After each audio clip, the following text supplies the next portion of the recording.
The other piece that a training can do and a consultant can do is how to do it. So training and books are the rules, and this is how to do it. But what a consultant is doing is teaching you the implementation. If I'm training and consulting with you, the training is one part, the consulting is another part, and the success of the work that we do is based upon how well people that we work with are successful out there on their own. We talk about tactical empathy. And again, yes, the application of tactical empathy goes across the board. The underlying purposes are different in a corporate situation than they are in a hostage situation. And they're different in a larger $100 million deal than they're going to be in a $2 million deal.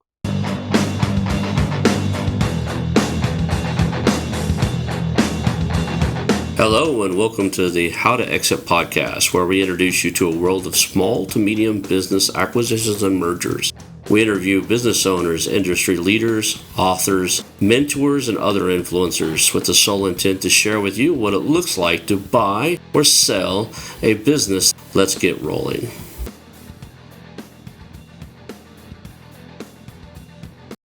And now a moment for our sponsors. I want to highly recommend you get Acquisition Aficionado magazine. Every month, Acquisition Aficionado magazine brings you tactics for business buying and selling you won't find anywhere else. Learn firsthand from industry leaders who share their success stories, featuring in-depth interviews and stories from leading figures in the business acquisition industry. This multi-platform mobile magazine speaks to acquisition entrepreneurs wherever they are in the journey. And I want you to visit acquisitionaficionado.com today. Hello, and welcome to the How to Exit podcast. Today I'm here with Derrick Chevalier, and we're going to talk about all his expertise in negotiations. So before I hit the record button, first of all, I hope I got your name right. Secondly, before I hit the record button, you told me you were an expert in a system called SNUF evaluation or SNUF negotiations. Tell us about Right. that and tell us about you, kind of who you are and what your background. Okay, my pleasure. Well, SNUF stands for Comprehensive Negotiating Strategies Universal Framework. So it's a little easier to say SNUF. Um, and it is the only universally applicable negotiation framework. It's probably the most significant advancement in negotiation theory in probably 60 years or so. Insofar as my background, I spent about 15 years with the Karis organization. So many of your guests will be familiar with them.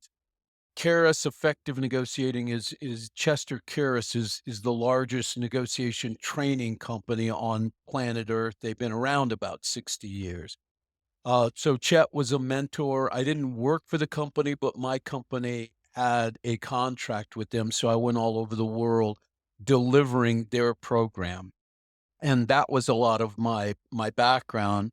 And then what I realized while doing training was that I was a lot better at actually implementing the training and helping other people actually take a question or an issue and apply concepts and action steps that produced an outcome. So lots of people can teach, and not everybody's going to be the same at that level. And that was not really the bailiwick of the Curious organization. They're a training company. So I decided to let that contract go. I had a couple-year non-compete. So during that year, 2 years, I did a study of all the major negotiating frameworks, read every major book out there, and discovered that there was really no actual negotiation framework that was applicable across the board, because many of the principles would work in some ways, not work in other Right. situations. And that gave birth to SNUF. So what I did was I looked at all of the tactics and strategies that have gone all the way back from Sun Tzu till today, all the contemporary books, and asked the question, what has stood the test of time, and then what stands exactly like it is or like it was, but what stands that needs to be revised given the fact that, for instance, when Chet started, whose mentor was Howard Hughes, they were using a mimeograph. There weren't computers, cell phones. We were not working at and the same is true for the Harvard program, right? Which is more focused on positional negotiation. And that's probably more akin to, well, M&A crosses those lines because it's transactional and it can be simply transactional, but can also be quite complex. So, snuff allows you to evaluate a situation and then choose and shape tools that are specific to that negotiation and more specifically specific to the people with whom you are interacting. And that's one of the key elements of snuff. So inside of mergers and acquisitions, there are, in my view, there are three different worlds, right? There's the world of multi-million or $100 million, billion-dollar deals, and you're dealing with boardrooms, investment banks, investment bankers, publicly traded companies. There's a million moving parts in those. That's one set. And then there's the mid-market, Yes. which is the, just to say less than 100 million, but more than $10 million in EBITDA, businesses. And those both have business bankers, maybe, or may not be private, but there's still quite a few moving parts, and it's still very logical and very systematic in what needs to get done. And it's more financial than the bottom tier, which are deals under $10 million, and especially when you get down to the SBA level deals, where it's below $5 million. You're dealing with one business owner, and now it becomes Right. entirely emotional and a Right. rapport building strategy, because if you don't have rapport with the seller, the deal can fall apart. Now, Right. I honestly think that you still have to have rapport through all the stages, through the different, cohesive teams and stuff. Absolutely. But once you get more than, say, three people on the capitalization table, you start having more than three partners or two or three investors, money becomes more of a player than, are you the Right. safe pair of hands? Are you going to treat my brand right? Are you going to Right. keep the jobs local to my local community? That mindset kind of Right. dissolves when you start getting into these bigger and bigger companies. I Right. believe that the negotiation strategies have to change too. What is your impression on going from mom and pop dealing with one or two people to dealing with entire teams? I think you just said it very well. There are very different strategies. If you're working with a larger company, the question is always, with whom are we negotiating? So at a mom and pop level, and especially if it's a family owned business, because that's another dynamic which changes everything. We are rarely negotiating with decision makers at almost any of those levels, especially initially. And the larger the deal, the more people and departments and attitudes. You've got a legal attitude, you've got the financials, and then you have timing, organization, transfers, and all of those things. Well, a lot of those elements are true across the board. What's different? What's different is the information that has to be supplied, to the seller or to the buyer at any given level and to whom. And so there's less control the larger the deal because you have less of a personal interaction with each of the ultimate people. You're not part of the conversations they're having with the lawyers or the lawyers with the CEOs, CFOs, and the finance folks. And so you only know what they tell you about what they heard, what they said, and that's true again across the board, but it's much more difficult to get at the root of that the larger the acquisition.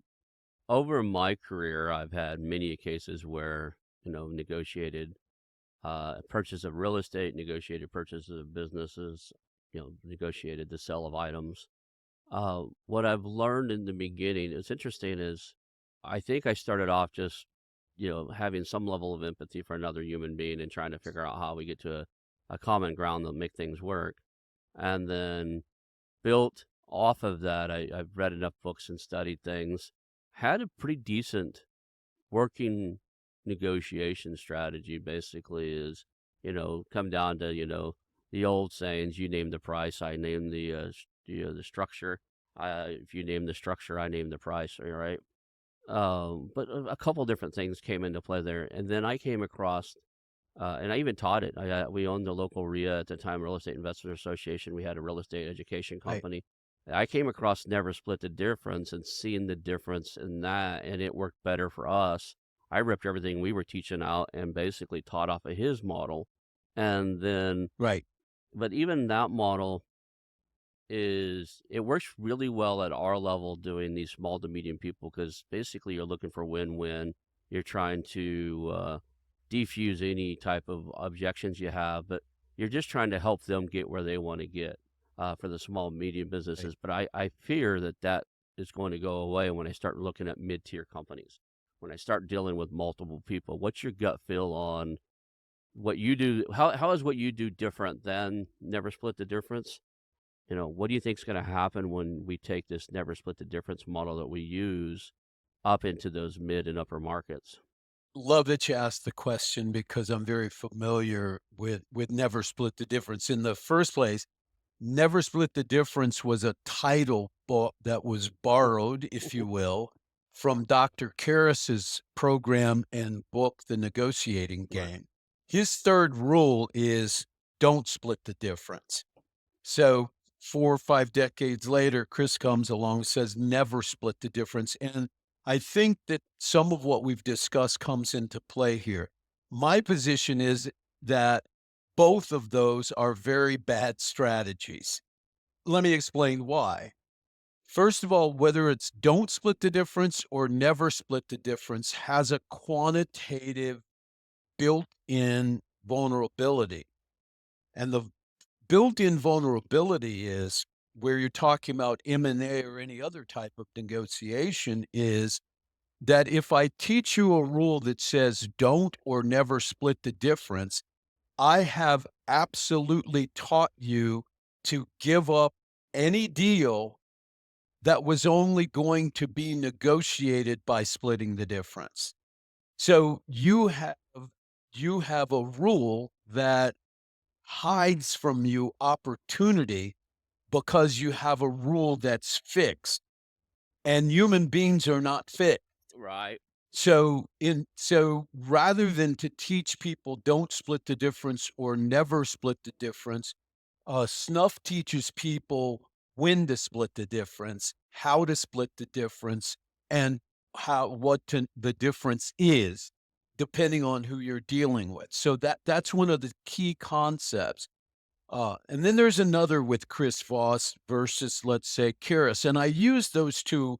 If you take Chris, if you take Harvard negotiation, where the BATNA came from, we can talk a little bit about that, and Karis, I would venture to say that there is not a book in negotiation, a program, or an expert today that is not heavily borrowed from one of those three or some Right. combination.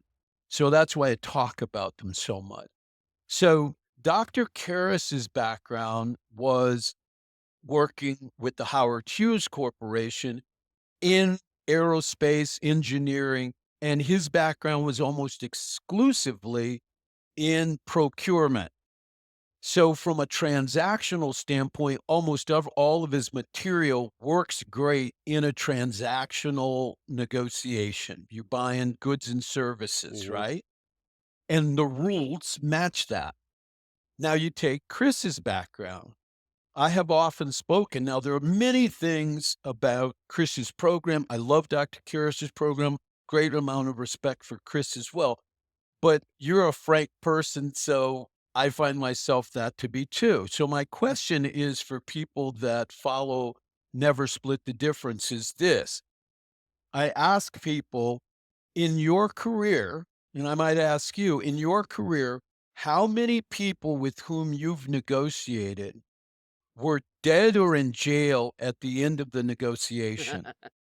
Very, very few, if any. I have to admit, there's been probably at least four or five. that were in jail when we did the negotiation because I bought real estate out of foreclosures. And we did such a large Right. volume, we would occasionally buy a house that was in foreclosure where the owner was in prison already. Already.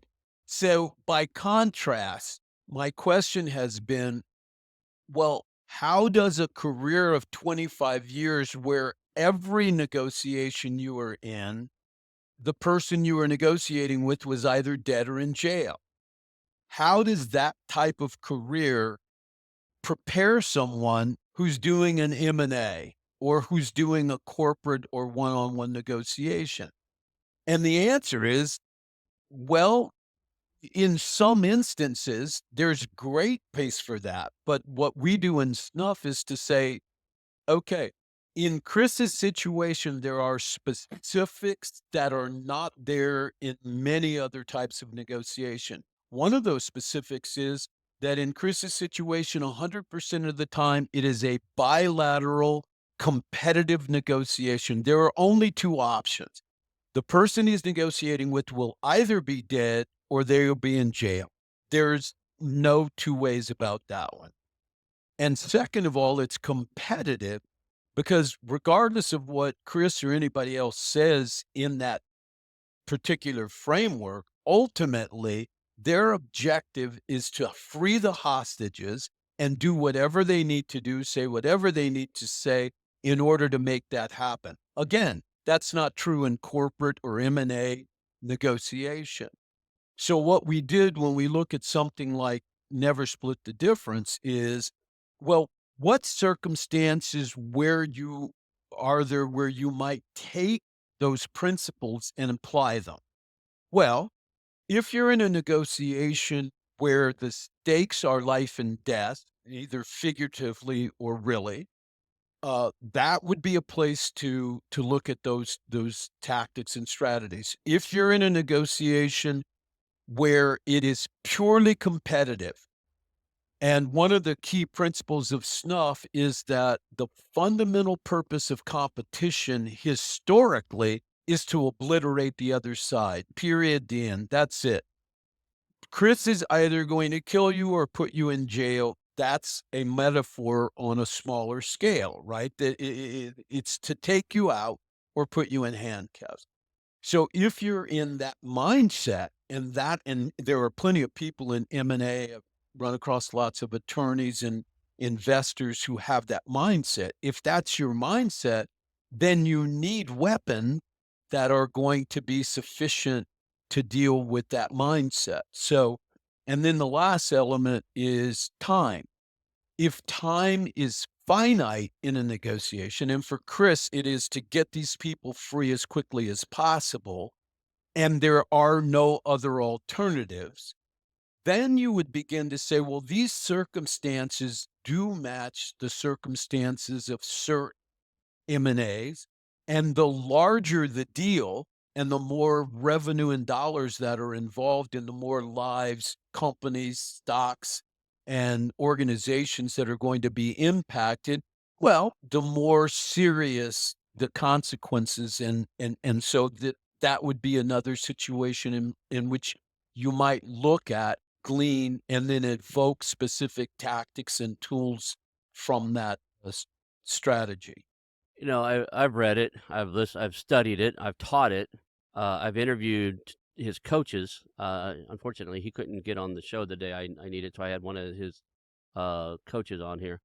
I would say in his book and in his teachings, he's done quite a bit to lessen that life or death, win or lose type of situation where they either got to die or go to jail, and really lean into basic human psychology. And that's the reason it was a appeal to me. I'm fascinated by, what it is. What is this condition we have of being human? Is the way I like to put it. Right? Right, right, We all have needs, desires, reason, right. egos, reasons to Yeah, want to feel significance. There's all these different things that come into play. I think he did a great job identifying those and softening his approach from the FBI days to what he's doing now in the corporate world. But I can still right, see your point where right, the root of it and the source of it came from that, right? So there is right, this, right. there is this life or death type of scenario. And I prefer, to be honest, after studying his book the first time, I bought a version of it that lost all the stories. Basically, it was condensed down to Right. 18 minutes Right. because I don't need the stories about Right. FBI negotiations. I need the strategy on how to do it. And I'm a big fan. I'm an empathetic person anyway. I'm a big fan of the tactical empathy approach, where Yes. just really trying to understand where they're trying to get and helping them get there, so long as it's aligned with Right. your goals. So, and I get the topic, it's kind of a cheesy play on never split the difference. The default in most people who are untrained in any type of negotiations Right. is to just default going, okay, you're at 2 million, I'm at 1 million. Can we meet in the middle at 1.5 or 1.2? And they immediately Right. try to do that without doing anything or understanding the real underlying motive of why the guy said 2 million to start with. And in a lot of business deals, the reason the guy said 2 million to start with is totally illogical, right? Yeah, it's Exactly. basically, oh, my financial advisor said that's what I need for retirement. And I was like, okay, well, that has nothing to do with the true evaluation of your company, With the right? financials. Right. So Right. I get the concept. Walk me through the structure of, if I were to do a deal and I use your structure to negotiate. Um, Right. Walk me through what that is and give us kind of a synopsis of it so that we can learn this model you're using. Okay. Thanks so much. So you made several great points. I'll speak to those as Yep. well. The reason I make that stark contrast is obviously to separate myself and snuff from everyone else. By contrast, when Chris was doing that for 25 years, I was doing 4 million miles of training and consulting in a corporate arena. Right. So my point is to say that probably the sum total of experience would be different in terms of interacting with people who are doing what we're talking about. And obviously there. So you've got to be some distinction because I think and agree with everything you said about how well he brings that down. Now, I would also say this. One of the other criticisms that I had had is that the stories in the book are the bulk of what Chris wrote. The rest of his book was written by his co-author, who doesn't have any real background in negotiation, and most of that was lifted from the Karis program because when he went out to do his research, there was no way for that he was not going to run into the Karis program. So if you took the Karis 6 rules and you applied them on that 18 minutes, what you've got is the Karis program sans the stories, right? Right. And so I just make those points to say it's important to know what garden you're in if you're picking Yeah. fruit, right? That's all. And then to make those adjustments as you Yep. did. So we talk about tactical empathy. And again, yes, the application of tactical empathy goes across the board. The underlying purposes are different in a corporate situation than they are in a hostage situation. And they're different in a larger $100 million deal than they're going to be in a $2 million deal. Because, as you mentioned, emotions and the involvement of the direct owner, especially if you're dealing with someone who built a company. You're talking about their child. They're not able to remove themselves very easily away that and then get down to EBITDA. I mean, for them, that can be offensive, right? Because that's not what they're looking at. So I often tell people, you're not asking them to buy their business, you're asking them to marry their daughter. Right? This is personal to them, right? They built this thing. the, They spent as much time as building this thing as they did raising their children, right? You're asking them to marry their son or their daughter and take them away to a foreign land and never let them see it again, right? So, Exactly, and that I love that metaphor, and so you ask to talk a little bit about walking through the snuff system. So the snuff system starts with a series of what we call omni modes. And that comes from mhm, omnipresent, right? So we're looking at elements of a negotiation that most people only look at cursorily. So the first of those omni modes is to look at the geographic, political, and socioeconomic background of the individuals, or if it's a company, then we're going to look at each of those of the people of the players at each level. So we're first, because that's going to impact the language, the interaction, the emotions, and that's where we're going to find the foundation for tactical empathy. Because if I look at where you grew up, and if I look at your socioeconomic status, and I look at the political system in which you've been raised, I can surmise that they have had some impact on you, generally. Then I look at organizations and institutions. Were you in the military? Were you not? Where do we have something genuinely in common? Because I also know that the school that you went through and the organization that you worked for and the kind of company that you have or the industry or sector that you are has a language and idiosyncrasies of its own that are part of your nomenclature. So I want to look at that. And I want to look at the institution that you're familiar with because they have had an impact on you. The last piece of that is called per via. Now that says, how have all those previous politics, socioeconomics, and geography, organizations and institutions impact, impacted the personal and behavioral attributes of the human being that's in front of them? How have they manifested all of that? So that's step number one. So your tactical empathy is much, much deeper roots because I'm able to get much closer to where that to what type of empathy. And here's the difference. In a hostage negotiation, we're using tactical empathy as a tool. We aren't really interested in understanding the background of that person, except to terminate the negotiation, right? In an M&A, if you're talking to a direct owner, we may actually have empathy for that person's situation. We may want to care for that company. We may have specific reasons why we're a good person to sell that company to and what we're going to do with it. And so at every level, it's going to change. And the more specific we can be, then we can choose a set of tools that are consistent with the genuine outcome we're looking for, right? So you mentioned win-win, for instance. In the snuff system, win-win is a misnomer. And the reason it's a misnomer is that if you really look at what in all the thousands of trainings that I've done, we do practice negotiations and people will set a target and the buyer has a target, the seller has a target, and how high do you want to go? How low would you be willing? Or in the Harvard system, that's called a BATNA, Right. right? What's the bottom line before you walk away? What is the So best the question alternative that to negotiated agreement? agreement, Batna? Yeah, okay. exactly. So our question is, well, when you came up with that price, to your example, you want $2 million. Who came up with that price? The buyer came up with that price. Were you in the room?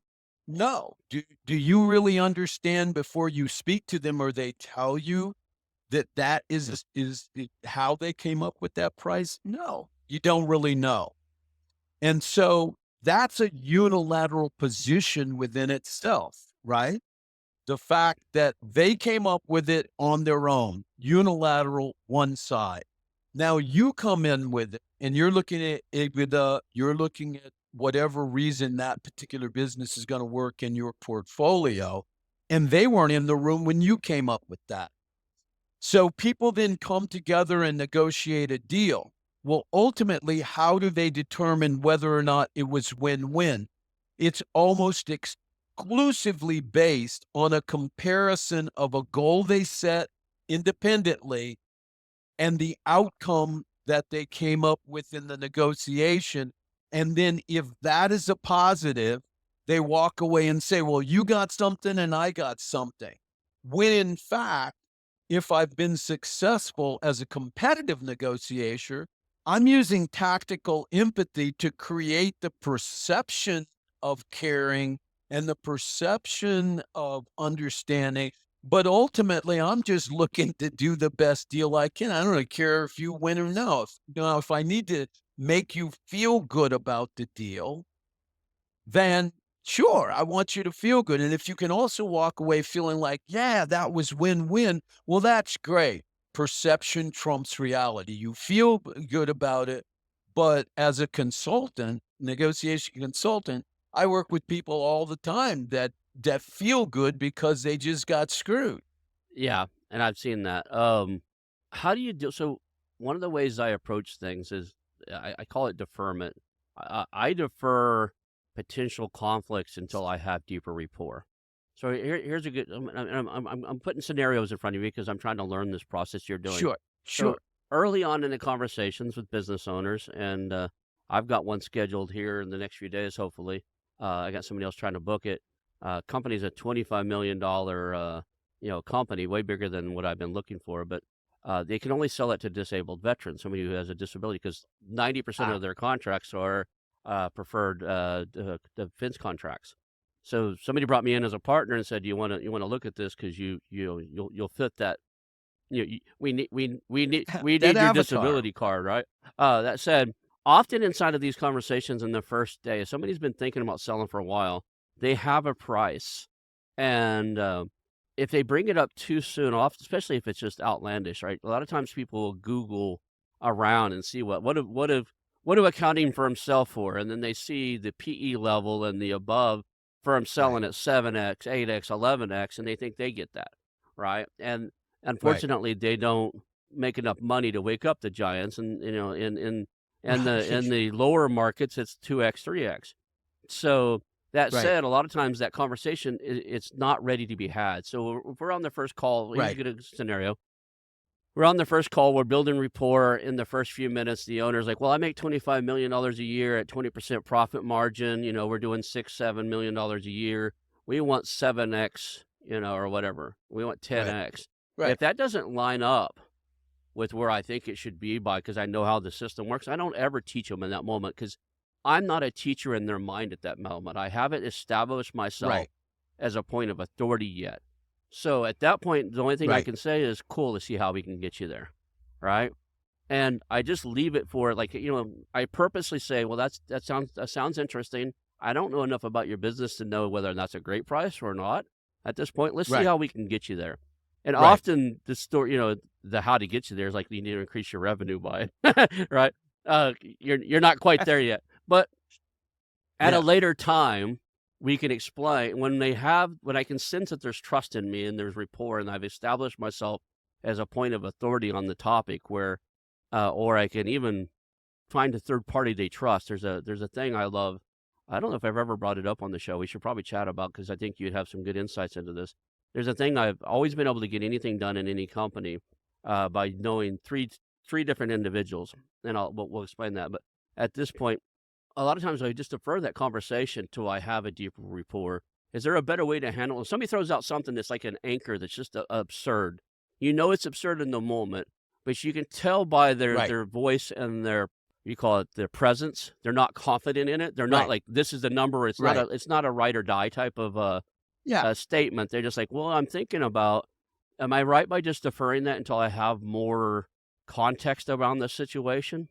1,000% right. Now we can put that into specific context, and that's what one of the things that snuff Mhm. does. It's going to put that question into a specific context and then provide some insight. So what you described and what I heard you saying is that when you hear the person say, "Yes, I want X, this is why, because we're doing," and they explain it. And one way might be to say, "Yeah, that sounds pretty good." Well, what we would suggest is that you're talking now about what we call effective communication.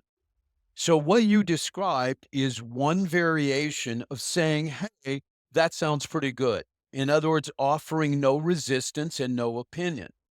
A specific way of doing that, the skill that's involved there is called reframing. Mhm. So and you probably do this inadvertently. So somebody says, yes, I want X and this is Y, and this is when I want it, and this is how I came to that. Well, sure, they're spitballing because if you said, sure, let's do it, they're ready to go. But they don't really know, as you said, that they're not expecting you to do that because that's not part of the culture of the M&A Right. dance.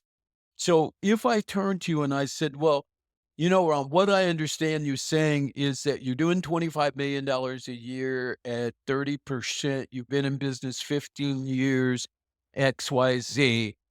And then you basically repeat what you heard them say.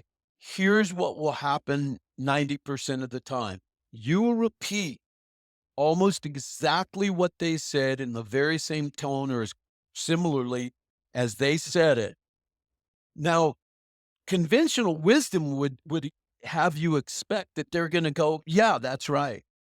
But what's actually going to happen when they hear themselves speak through your repetition is, no, that's not what I mean. And then, as you hear it, that that's what Yeah. happens. And then they're going to give you more explanation about how they got there and what they're really saying.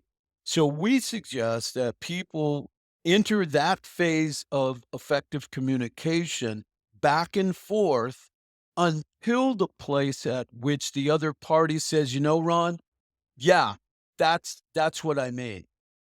Now, when you do that, what happens is the magic, because when you do that and you say, "Yeah, that's what I mean, Derek," that yes, you understand it correctly. Then what happens is they actually, more often than not, believe that you agree with them. So you reduce the barrier and open the door for that ongoing tactical empathy and rapport that you are looking to build. If I ever build a course, and I've probably said this 100 times on the show, it'll be about rapport building. If I ever write a Yes. book, actually, I I've written a book, sent it off to edit, it got destroyed, and I got to rewrite it. It's called Not Two Sides, right? That's the name of the title. But basically, it's not us versus them. It's not like Right. it totally. It's not a negotiations book by any means. It's a rapport building book. Basically, the strategies of that. One of the things that what you just described in my world is active listening and neurolinguistic programming, basically Yep. of Yep. repeating back to them what you heard so that you're on the same Yep. page, is extremely Yep. powerful in two realms, right? One, they feel heard and understood. And two, they heard it come from a separate, like you said, they heard it come out of their words coming out of your mouth, and they start to Right. question, like, wait a second, I know that's what I said because you just repeated it, and that's exactly what I said.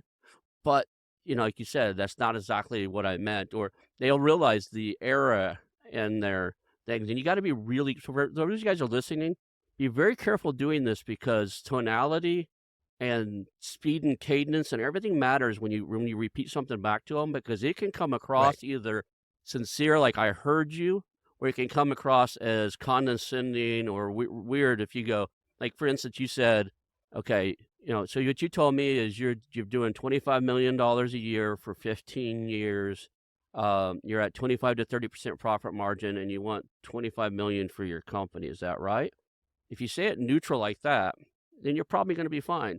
But if you come back with a little bit of your own flavor on it, and go, you said you were in business for 25 years, and you're doing, or sorry, 15 years, and you're doing $25 million a year and you want 25 million? Now all of a sudden you've questioned their logic. You've changed the whole premise of repeating back to them what you said, and you put them Exactly. on the defensive. So be real careful. Tonality and cadence, what they call in neurolinguistic program is pay, or is it called match, mirroring, pacing, lead, um, Exactly. right?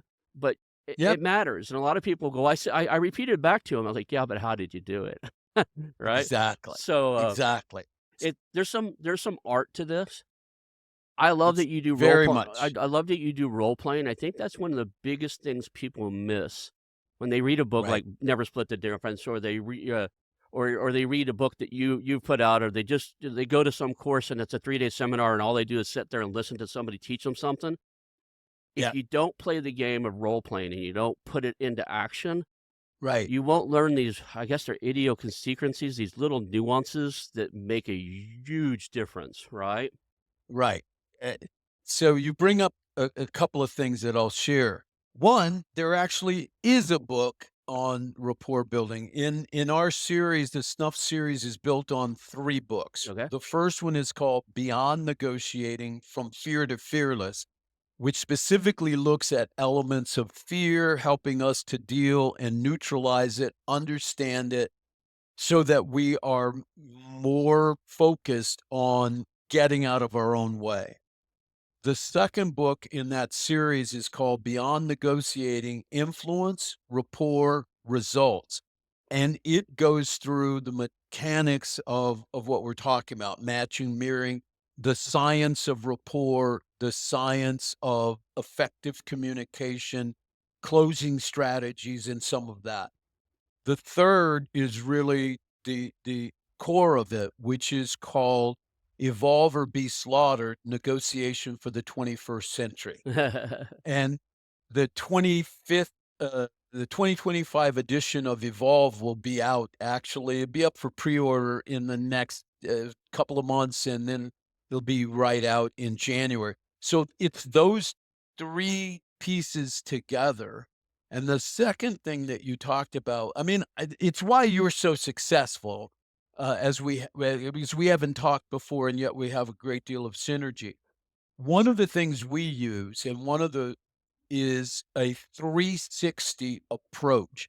So we have another acronym, and it's called ICSER. So you talked about going to a 3-day seminar and then not necessarily processing. So what I learned while I was with Karis, where over the period of 14 years, there would be somebody that was in, these are 2-day seminars, who was at it, and I'd meet Ron.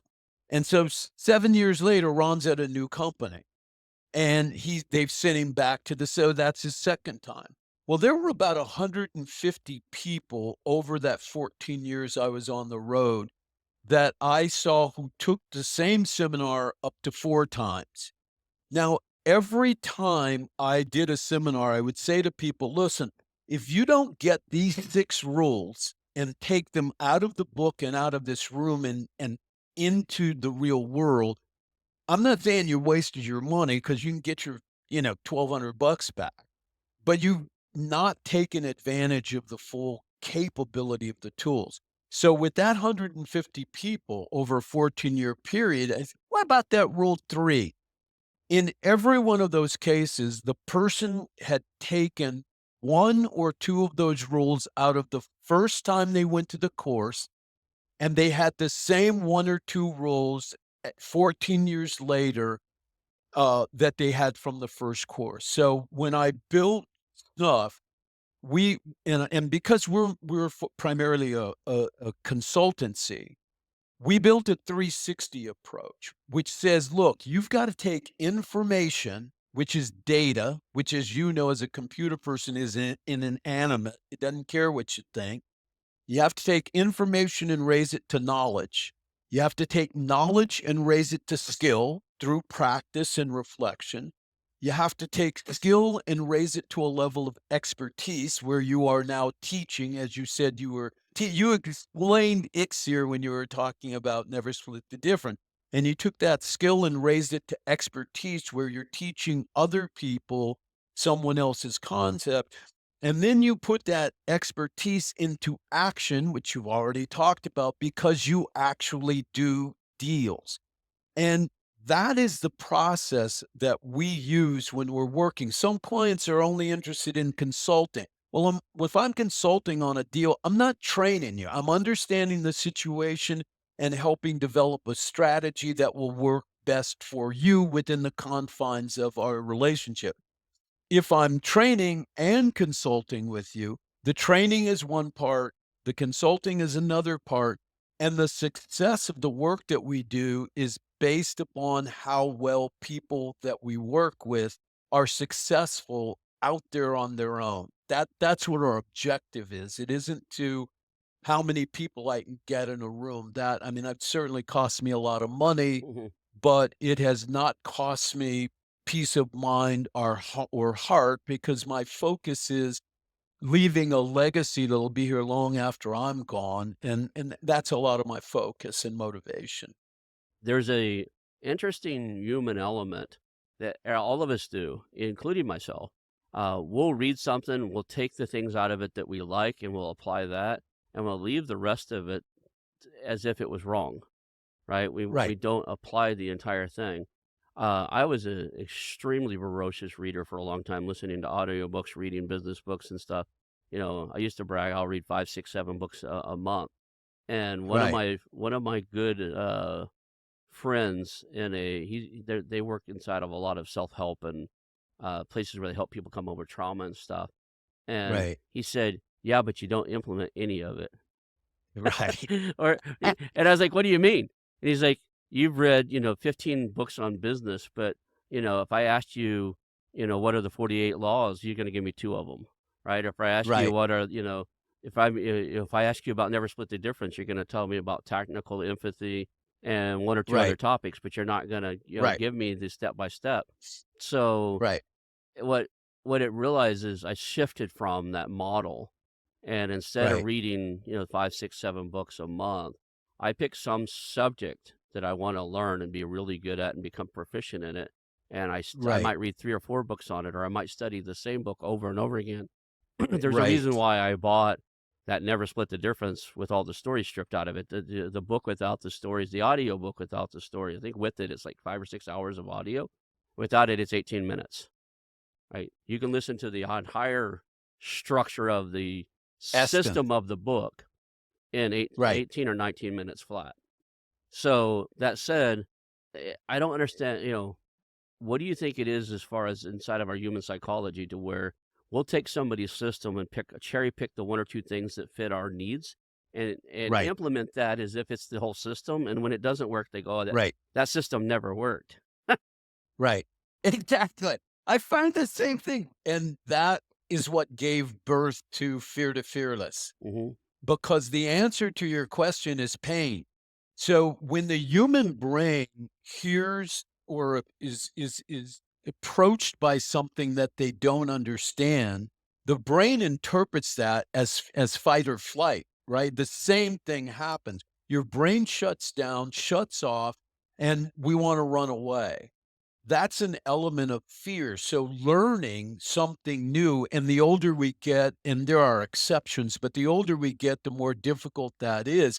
And now I'd have to say that because of social media, and you have kids at 2 and 3 years old who are being trained by phones and computers, who never actually, they're so looking for the result that they're not actually learning the skill. Like you're talking about coding, and you're talking about the underlying elements upon which you built the, skill that you have. So I had a couple of things on that. It's pain and pleasure, and that means that somebody says, "Well, like, I agree with these 3 things in the book, so there's no pain in accepting them, and they make me already right, so I can leave here and keep going, I'm doing it all right."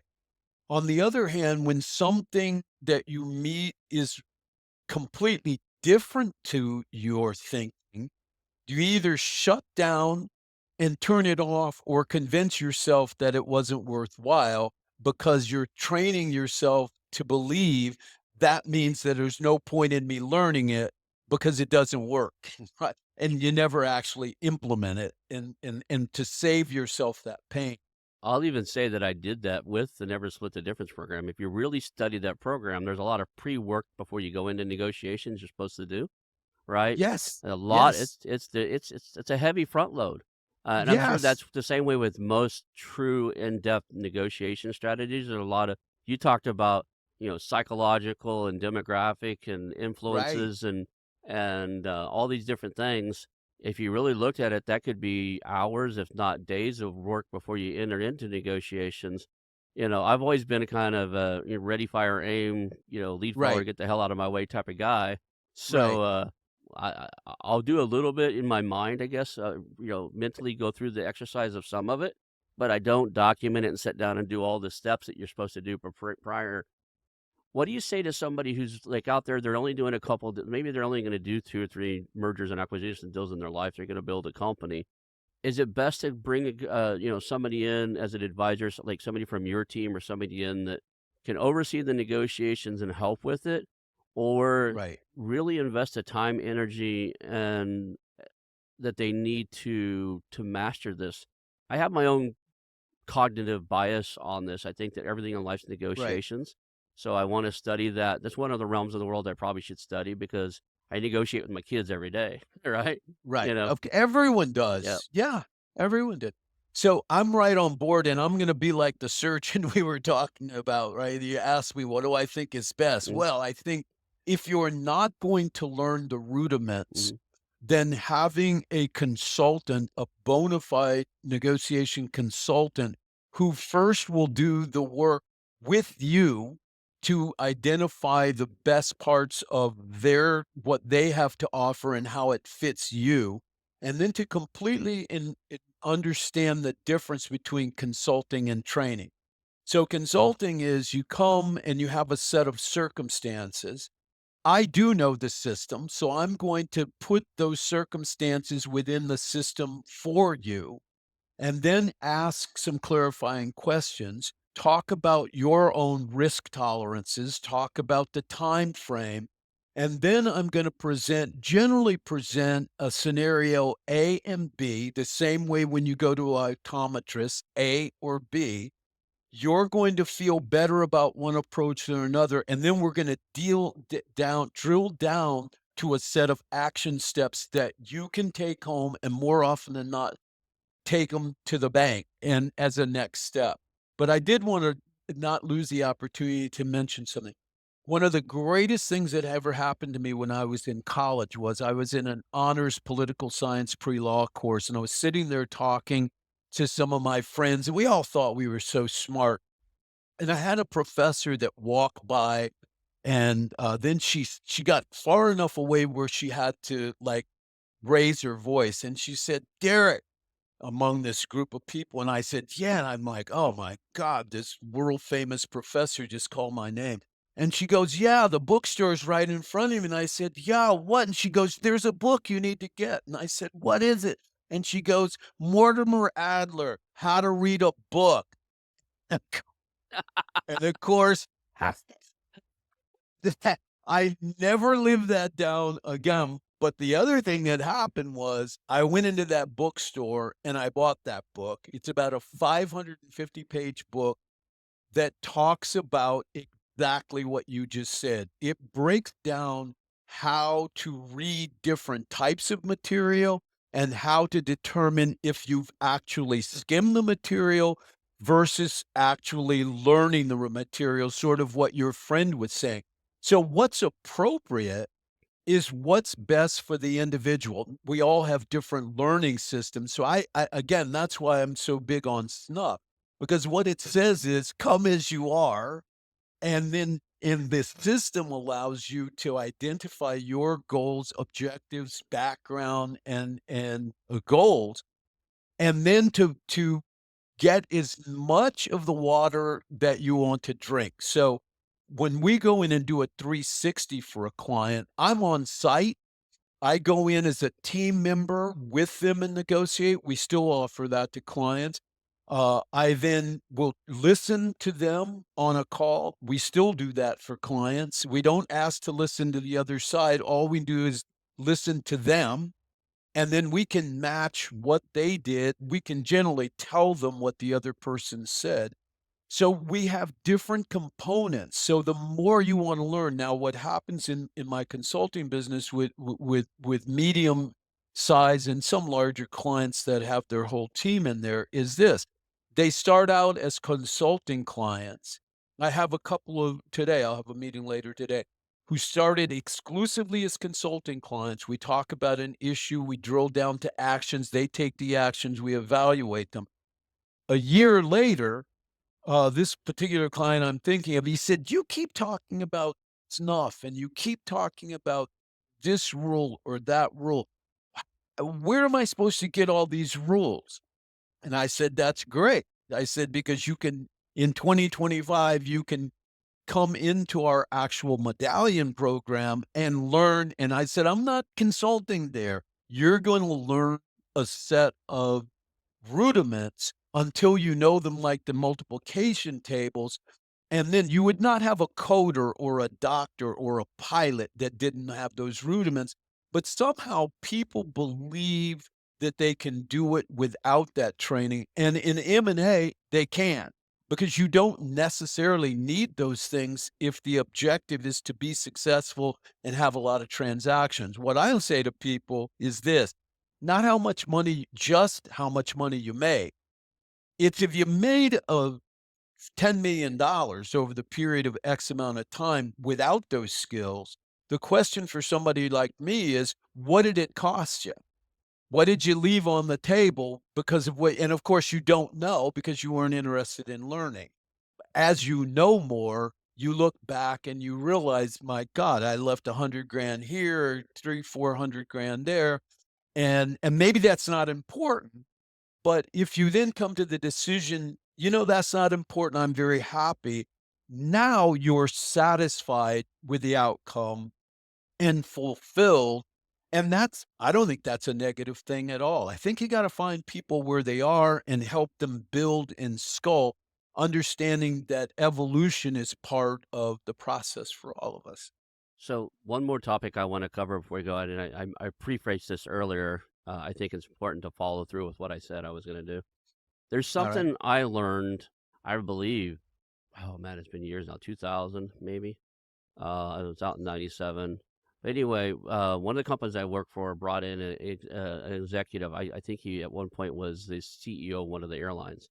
And Right. he did a simple drawing on a piece of paper and said, "This is how I got from being like a line level employee to being the CEO of a company." And he goes, and I've done it 2 or 3 times where I walked in into a company at a lower level, and within a year or 2, 3 years, 5 years, I'm the CEO. And he says that just there's a way to get things done. And he drew 3 circles on there. And if you think about like the Olympic Koreans, with the 3 circles Right. overlap. So I don't have a chart or anything, but Right. basically think of like the Ikigai or something like that, where you've got circles that overlap. And he said there are 3 people you need to know in any situation. And the reason I'm bringing this up is I add this to the Never Split the Difference, and I'm wondering inside of your program how you address this. But sometimes you don't necessarily have rapport with the decision maker. So those 3 circles are the person with power, the person who can make the decision. He's in this case, the business owner or the decision maker. There's a person with influence, somebody that the power guy will listen to. They trust, they love, they Yeah. they they really believe in that. Anything that guy says is golden. There's an influencer, and all of us have that in our lives. We have people that truly influence. If they told us something, we're going to believe it. And then there's a person with knowledge. So you have knowledge, power, and influence, right? Right. And if you know who those key players are in any situation, you can almost get anything done. And Right. in my career, I got to where I could do it. I could walk into a company, as a general manager and be senior director of all operations within a short period of time because I Right. got stuff done nobody else could get done. Right. Right. I'm fairly knowledgeable, so I usually was the guy with the knowledge, and then I just had to go figure out who has the decision making power to do this and who do they listen to, and then you go, Right. you influence the influencer, right? Right. That works inside of this too, right? I've often have discussions with in the real estate world, even in the business world, where the business owner is the husband, but the wife is Right. the influencer, right? Right. And you realize you have to bring Right. the other party or the significant other, wife, husband. I'm Yes. not trying to gender anything here. Boyfriend, girlfriend, Boyfriend, whomever. Right. girlfriend, Right. husband, wife. It doesn't matter. I've had all those Whoever. Right. scenarios.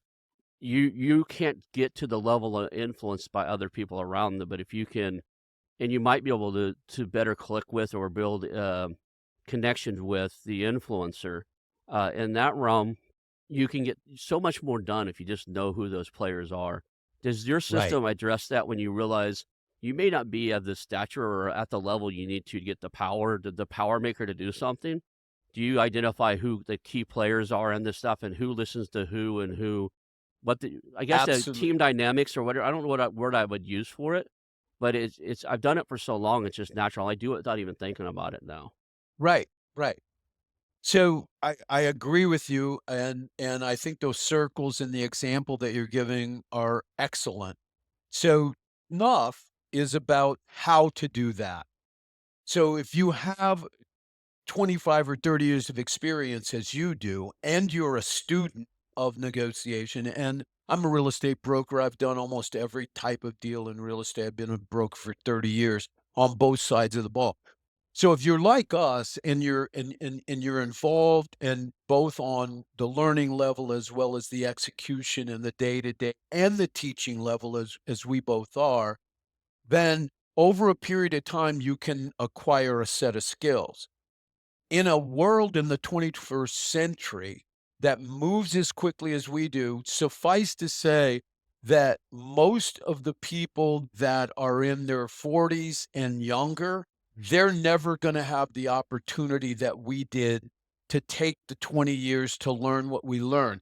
By the time they figure it out, the system that they're talking about and the thing they won't want to do won't even exist anymore. The statistics today are that the average millennial will have 15 to 20 different careers, and more than half of them are not even invented yet. So the idea that we grew up, it's different. So to come back, what Snuff does and what a consultant and a trainer does is I think I'm very proud of the idea that the greatest reflection of the success that we have is not what I've done and what I've made, is that I have very few clients who are not more wealthy and more successful than I am, who have started right out of college with no background or started as a director and ended up as a CEO or whatnot. That's the power for me and the just for my own, background. That's what I think is important. So the idea of it's not how to it's what you need to do, as you just described. You need to know who those 3 circles are, right? That's the what. The other piece that a training can do, and a consultant can do is how to do it. So training and books are the rules, and this is how to do it. But what a consultant is doing is teaching you the implementation. So as a consultant, it is I don't get paid for the books I've written and all of that. I've got or how much time I spend with somebody. It is that it's taken me 30 plus years to get to that point so that I can analyze a situation and come to an outcome that'll take you 6 or not you Yeah. independent, but editorially take somebody else 6 months or don't. And I have clients, an ex-wife that started as an assistant to the manager of a major piece of a major bank. She had a BS degree in human resources. This woman had an MBA. She was a CFA. She had 5 MBAs working for her. And within 6 years later, my wife took that job with the same BS degree that she had, and the other people were looking around and trying to figure out how did she do it. Well, she had, a resource and training and ongoing living with her, and I put her in the seminars and developed a lot of what I do by working at people. So I think it is understanding, what do I need to know? Those 3 circles. And then it's, how do I do it? Those are the books and seminars that we had trained. And then it is the implementation. What is the best way for me as an individual, given my background, skills, and interests, to very quickly assimilate the what and the how, get into action, and produce a result that is consistent and perhaps even over and above what I Yeah. expected I might be able to achieve. When I show somebody that, I always explain to them, when you first start out, you're outside of those 3 circles, right? And you're trying to figure out where do you fastest fit in. Most of the time, you can fit in fastest in the knowledge circle, right? You know Right, something they don't know, and they can pick up that you can just demonstrate knowledge fairly quickly. But right. in any dynamic, your goal in building rapport is to move from knowledge to being the influencer, right? Yeah. To understand that other individual so well and where they're trying to go that you can apply your knowledge and your abilities to help them get there, and they get that. That's when you become the influencer. And Right. in any dynamics, right? When you enter into these roles, let's say a broker listed business. When you enter a Right. business with a broker listed business, you walk in outside of those three circles. You're not the knowledge, the owner doesn't know you as a person of knowledge. The owner doesn't know you as an influencer. You're an outside Right. party interested in taking over what they've built for their whole life. Right. Quickly, you try to show knowledge, experience, some other stuff. They'll Google you. You are who Google says you are. So you better have that lined up and have the information out there for them to find. And then fairly quickly, your goal in any of these situations, if you guys are listening out there, is to replace that person of influence. And I hate to say this, it's a competitive mode. You want to be more influential than that broker, because often the broker is going to, in most cases, in a real estate deal, and in a real estate deal is more cut and dry. In most cases, in business transactions, the broker's not the guy that has to be there and run that business for the next 25, 30 years. And the broker is Right. not the guy that's going to need to call that owner when things go to hell in a handbasket, because your ego told you you could take over somebody's business that he's been running for Right. 30 years and run it better than he does. And it's not true, right? You're going to have a wake up call within probably 6 months to 18 months to where you need that owner again. And if you haven't Right. built rapport, you're either going to have to hammer through it on your own, or Right. bite your own ego and try to call the guy, but you may not have that done. So I honestly Right. think it's absolutely critical in these situations to where you're taking over something that's a moving machine, and the mechanic that built it's retiring off or doing something else. You better know the Right. guy's number and have him like you enough that he's eager to pick up the phone, right? Right. So there's a Right. shift in dynamics that you have to manage and negotiate and learn to get through. And if you close, I tell people all the time, if you close a business transaction where you buy somebody's moving business and you're not a center of influence to that individual, the seller, if he doesn't truly believe in you and lean on you for answers to stuff, you probably bit yourself in the butt. Right. So I love what you're doing. I think that what you're doing lends to everything that that the listeners need to hear. But I didn't want to leave people thinking that they enter that in one of those three circles, because you really don't. You're kind of outside of there, and you're trying to figure out, navigate how you fit into the knowledge, power, or influence. You're not going to Right. in this situation. You're not going to be the decision maker. Or technically, are you're buying the company. You get to make that decision. Right. But in this case where you're trying to negotiating with them, the business owner, and sometimes I'll be honest, sometimes that business owner has negated that so much to the broker that Right. it makes it feel like in the beginning the broker's going to make the decision, but that is almost never true, right? The broker's not going to have to pick the ink pen off the table and stroke their signature on a contract, Right. right? And these deals fall Right. apart all the time when it comes time to pick up the ink pen and put a name on paper. Right. When it all hits the wall, if you don't have rapport, you don't know what that owner's doing next, and you don't have him living into that future of what they're doing next, and you don't have the trust of everybody, these deals don't close. There's a reason why there's such a low close rate Low on road. M&A deals and people trying to sell their business, is they negate this whole process of building deep rapport, building trust, and helping the other person really feel comfortable with the situation. Right.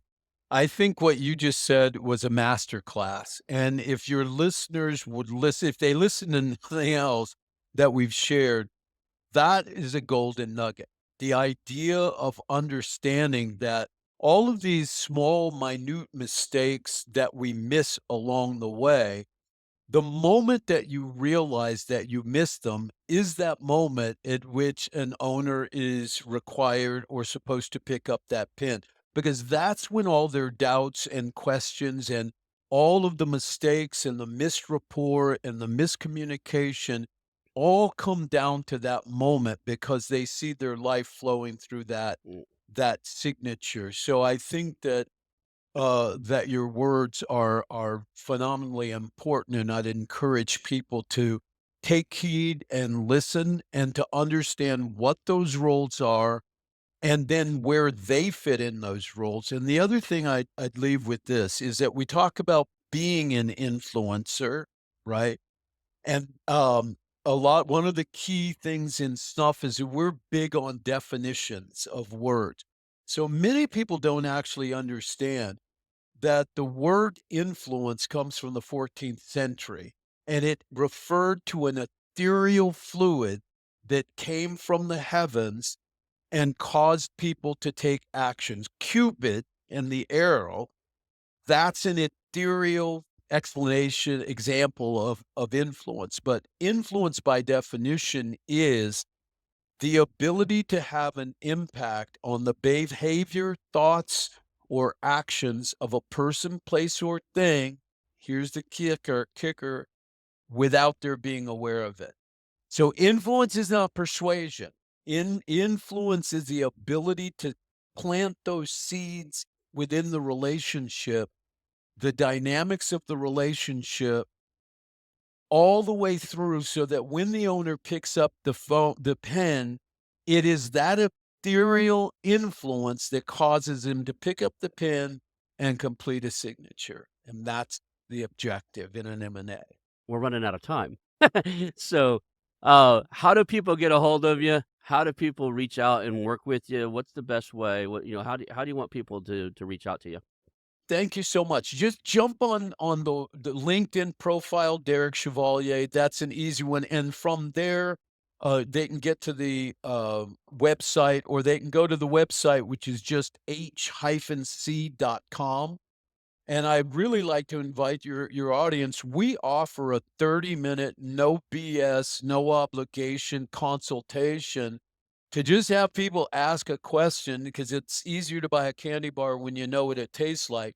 To talk, and a lot of times we can provide value within that 30-minute call, and just find out what's going on, ask a question, get some insight. But from the website, you can certainly, or go on the internet, type in my name in the internet, Google, you'll come up with plenty of ways to get me. And it'd be such a privilege. And if they do, I'd really be honored if they'd mention you and our show, because it's been a privilege for me. I really have enjoyed our conversation and learned a lot, and somehow we ended up kindred spirits. So I Yeah. love that. All right. Well, thank you. We're gonna wrap it up. Call the show. Hang out for a few seconds afterwards, and we'll call this a show. I want to announce our new channel partners, the ITX Marketplace.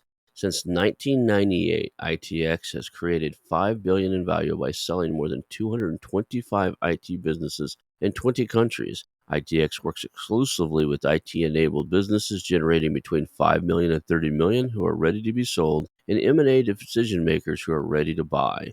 For over 25 years, ITX has developed industry knowledge that helps determine whether a seller is a good fit for their buyers before making the match. ITX Mergers and Acquisition Marketplace we have partnered with has a proprietary database of 50,000 plus global buyers seeking IT service firms, managed service providers, Microsoft service providers, software as a service platforms, and channel partners with Microsoft, Oracle, ServiceNow, and the Salesforce space. If you have an IT-enabled business you're ready to sell, I want you to visit the itexchangenet.com/marketplace. How to exit. That link will be in the show notes. Visit them now.